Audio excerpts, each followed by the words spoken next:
Good morning in the news this morning. Today's video is about how I fixed my squat and even more importantly, how I got rid of the butt wink. Hey guys, and welcome back to another video. My name is Christine Cohen. I am a New York City based fitness specialist, registered dietitian, and all around magician. If you're not already following me on social media, you can find me at CC NutriFit on Instagram. And there I post all kinds of fit tips, nutrition stuff, recipes, red hair photos, me beasting it out in the gym. But really it's for you guys to help motivate you and keep you informed and really just so you know what the heck you're doing when you go to the gym and it's worth your time and you get the best bang for your buck. The purpose of this video is for me to help you, help me help you, help me help you. Learn how to address the form of your own squat and see what things you need to start doing to make it even better. I would say this video is mostly for people who already have a solid, strong knowledge of what they're doing in the gym when it comes to squats. Squats are an art, guys. It's a beautiful, beautiful exercise that not only works the legs, but also works many other muscle groups in the body. That's why it is a compound movement. Compound meaning it works multiple things, the back, the legs, the glutes, the core. The reason I was inspired to readdress my squat form was for two reasons. The first, and most importantly, I was experiencing chronic low back pain. And even when I addressed that low back pain and alleviated it, when I would squat, my back would hurt. So I knew there was something in the form of my squat making my back compensate and holding and moving most of that weight. I also knew this because I wasn't able to get low enough in my squat without my back bending pretty far forward, so I was basically like bending in half over my legs at some points. And the other thing is the infamous butt wink. I hate saying this word, but it is a great word, unfortunately, to describe what happens when your body gets low enough in your squat form and your lumbar spine curves over in extreme flexion and your entire butt pivots down so that you notice it is not a nice straight line from base of the neck to base of the spine, but it's a nice straight line until you get to about the bottom of the tailbone and then it curves down. So for me, I knew that was putting a lot of unnecessary stress on my lower back, but I didn't know how to fix it. I was barely aware of it. I could only really see it when I videoed myself and looked at myself from a profile doing squats. Then I could see when my butt was winking down, and it's not ideal, especially if you are trying to gain strength. It's also not ideal if you're trying to do squats for the right purpose and get all the best engagement and all the best muscle benefits from it. If you're not doing a movement efficiently, you're just gonna end up compensating somewhere else and it's gonna hurt you in the long run. So, without further ado, okay, so first things first, let's talk about what I was doing wrong. So as you can see in this first video, my ass is so far behind my body, I am surprised I haven't tipped over doing squats with weight on my back. I'm just doing these body weight, FYI, just so there's a clear view of what I'm doing and what I'm not doing. So the cues in my head for the squats I was doing wrong was hinge your hips back, 90-degree angle in the knees, not really thinking about what direction my knees were pushing, forward, back, left, right, out, in, whatever. I was thinking strong back, proud chest, engaging the lats, but it was really hard for me to actually maintain that because I was sticking my hips back so far out behind myself. My weight was in my heels, but if you notice, I can't go below parallel without my fun little butt wink rearing its ugly head and ruining my day.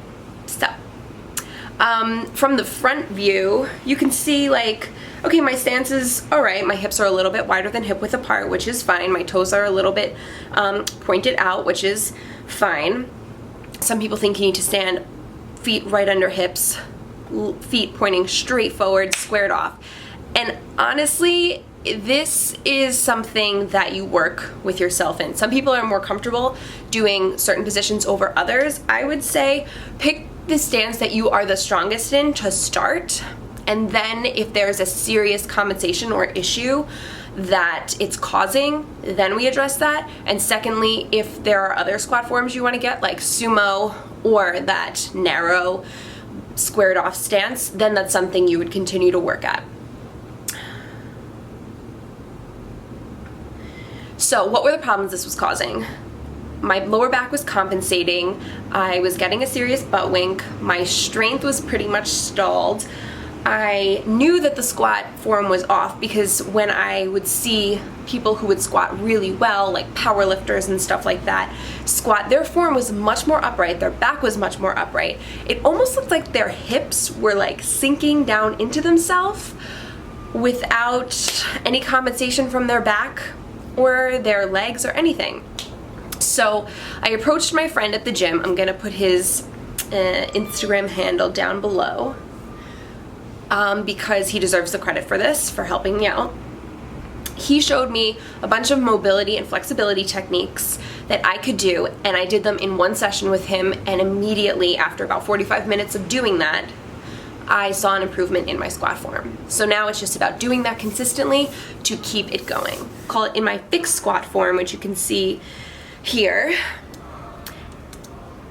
My glutes and my core are much more engaged, and instead of thinking sit your hips back into that chair behind you, imaginary chair behind you, that nice cue that all the textbooks like to tell us, yeah, no, I sit basically straight down. And this is what was inhibiting me before.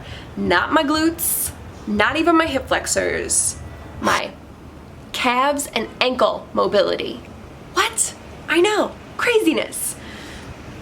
So now I think engage my glutes, engage my core, I tuck my hips under, and as I sit, I pretty much think squat straight down, but I allow my knees, this is the trick, I allow my knees to track forward over my toes. Holy crap, I think I just like committed exercise squat blasphemy. Yeah, I allow my knees to track slightly forward over my toes. This allows my back to stay much more upright. It allows the weight to stay nice and even over my feet, mostly in my heels. It allows me to squat to parallel and even below, but not have any compensation in my lower back, not even have any like lactic acid buildup as I'm doing the squats repetitively in my lower back, which is a huge difference, great difference. And last but not least, if you notice, my knees are not in a 90-degree angle. The backs of my hamstrings, I should say the bottoms of my hamstrings, because the hamstrings are in the back of your leg, hello. The bottoms of my hamstrings are in contact with the top of my calf. Guys, this was mind-blowing to me, okay? Because I thought I would never be able to do this squat, have my hips sink into each other. I felt like a freaking powerlifting squat master. Okay, that's how excited I am. So when your knees are at this level of flexion, where yeah, they might be slightly tracking forward, but your hamstring's in contact with your calf, your knee is in the most supported, strengthened, your knee is in the most supported and strongest position that it could ever really be in. Weight into your joint. No, this is the position that will keep your knee the strongest, the safest, and really at the least amount of stress. When your leg and your knee are in that 90-degree angle, there is a lot more strain on the knee joint than you could ever really imagine. So you're gonna basically erase everything you ever knew about how to do a squat and reevaluate it. It's basically like you're gonna be rebaptized in the name of the squat, and you'll be a born-again squatter. squat enlightenment. I don't know why I'm giving all these religious analogies to my squat form, but honestly, it is a religious experience for me. As me, doing this kind of flexibility and mobility work will improve your squat no matter what. So don't feel like if you didn't have low back pain or you don't have a butt wink that these exercises won't be helpful for you. They still will.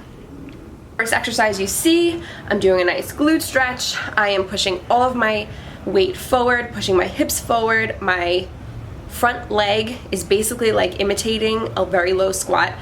The bottom of my hamstrings touching the top of my calf. I'm trying to get that stretch in my hamstring as well as throughout my glute. It feels really good for my ankle. I kind of just move around in the hip joint. I'm moving right now like in a circle. I move around in the hip joint. I don't stay static in these stretches. If there is a muscle I can engage and relax during my stretch, I'm doing this because it's like it's an active stretch, I will do it. I will not just sit there and be static. The opposing muscle to your hip flexor is your glute muscle. And to learn how to engage your glute and relax your hip flexor, you need to actively think about squeezing that butt muscle. And I even drive my hips forward to engage my glute and stretch out my hip flexor. Those are two huge helpers. So now I'm gonna do that same stretch, but in a more intense way with a resistance band wrapped around the front leg that I'm stretching. So I tie the resistance band somewhere behind me, I bring the band all the way up into my hip crease, I get into that glute stretch, like really low, deep lunge position, and the pull of the resistance band is pulling my entire hip complex back, so it's creating an even more dynamic and contrasted stretch for me. It's much deeper, it's much more intense. I have to breathe a lot heavier through this. This one's not super difficult for me, but for some people who are going to be doing this for the first time, it should be really uncomfortable. I'm stretching my ankle here, turning my toe to the side. I'm trying to just open up my joints, moving around in my hips.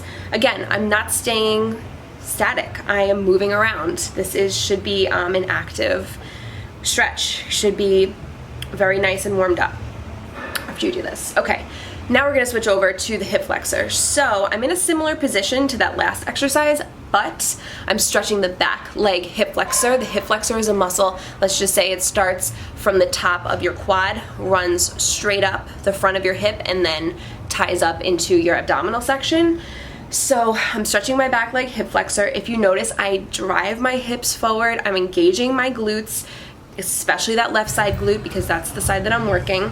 I'm moving around, I'm twisting side to side. Again, I'm trying to move around my hip complex, just loosen everything up in there. Now you're gonna see me do a more intense version of that same hip flexor stretch. So I'm gonna prop myself up against a wall. If you see, I get both feet back first, and then I bring my left leg forward. I'm stretching the back leg here. Okay, let's see, so my laces are down, the band is again up right under my butt, okay, right where the hamstring and the glutes meet. Before I actually sit straight up, I engage that side glute that I am working, of the leg that I'm working, and then I lift my entire body up. You want to do that so that your glutes are engaged, yes, but so your hip flexor is getting like maximum stretch. I will engage my glutes for 10 seconds on, then relax 10 seconds. 10 seconds on, relax 10 seconds. I mean, a minute to a minute and a half. This is really, really difficult for me. One side is tighter than the other for me. My left side's tighter, so the left side is really, really, really painful. It's really uncomfortable. It takes a lot of breath to really get me through this exercise, but again, I'm turning, I'm moving, I'm twisting, I'm opening up my back. You can see me here, I'm reaching up above my head, trying to stretch out my hip flexors up into my abdominals. This is my favorite addition to a hip flexor stretch, by the way, and I'm slowly getting up like a grandma because I'm in pain. Okay, ankle mobility. So again, I'm in that lunge position, but I'm not worried about my hips or my glutes. I am just pushing all my weight forward, trying to get as much of my hamstring to touch my calf. So I am pushing down on my quad. I am stretching my soleus, which is the part of the calf that is like the flat part that is on the lower part of the calf, let's say like from the Achilles up to the bottom of the gastroc. And yeah, now I'm gonna do that same exercise, that same mobility exercise with a band. Again, the pull of the resistance band is making the stretch even more intense. It's driving my ankle back as I'm pushing down on my quad. I'm trying to, how can I put this? I'm trying to decrease the angle from the top of my foot to my shin. So let's just say the angle of my shin and my foot was this strong 90-degree angle. I'm trying to get a nice 45-degree angle at pretty much. So I am not even in a squat form in here because I'm intensifying it by just focusing on the one side. You can even see me putting my hand under the sole of my shoe and lifting up my toe, because that's gonna also intensify the stretch of my soleus and help that ankle mobility. Now we're gonna go into a pigeon. So I'm stretching the IT band, the abductors, the glutes. I'm sinking side to side in my hip flexor joint, sorry. Yeah, it's pretty painful for me, but it feels really good. You can see me putting my hand on my glute because, again, I'm engaging my glute and relaxing at the same time. 10 seconds on, 10 seconds off. What else we got here? Yeah. Okay, so I would say those are the main mobility and flexibility exercises I have been doing multiple times a week to help open up my hamstrings, my abductors, my glutes, my hip flexors, and my calves and my ankles. So again, you can see the final result here, which looks pretty good to me. Here it is with some weight on my back on the gym floor. Feel really strong, feels really stable. The cues in my head, I mean, to be quite honest, it was like relearning how to squat, because everything that you normally say to yourself, like, okay, everything that you would normally say to yourself before a big lift, like lats down, tight back, everything's tight, hips back. That was stupid. I honestly had to relearn the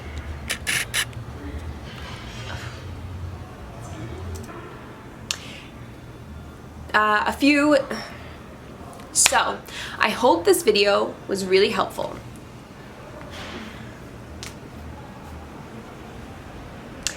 Take your time and really drive this into your body.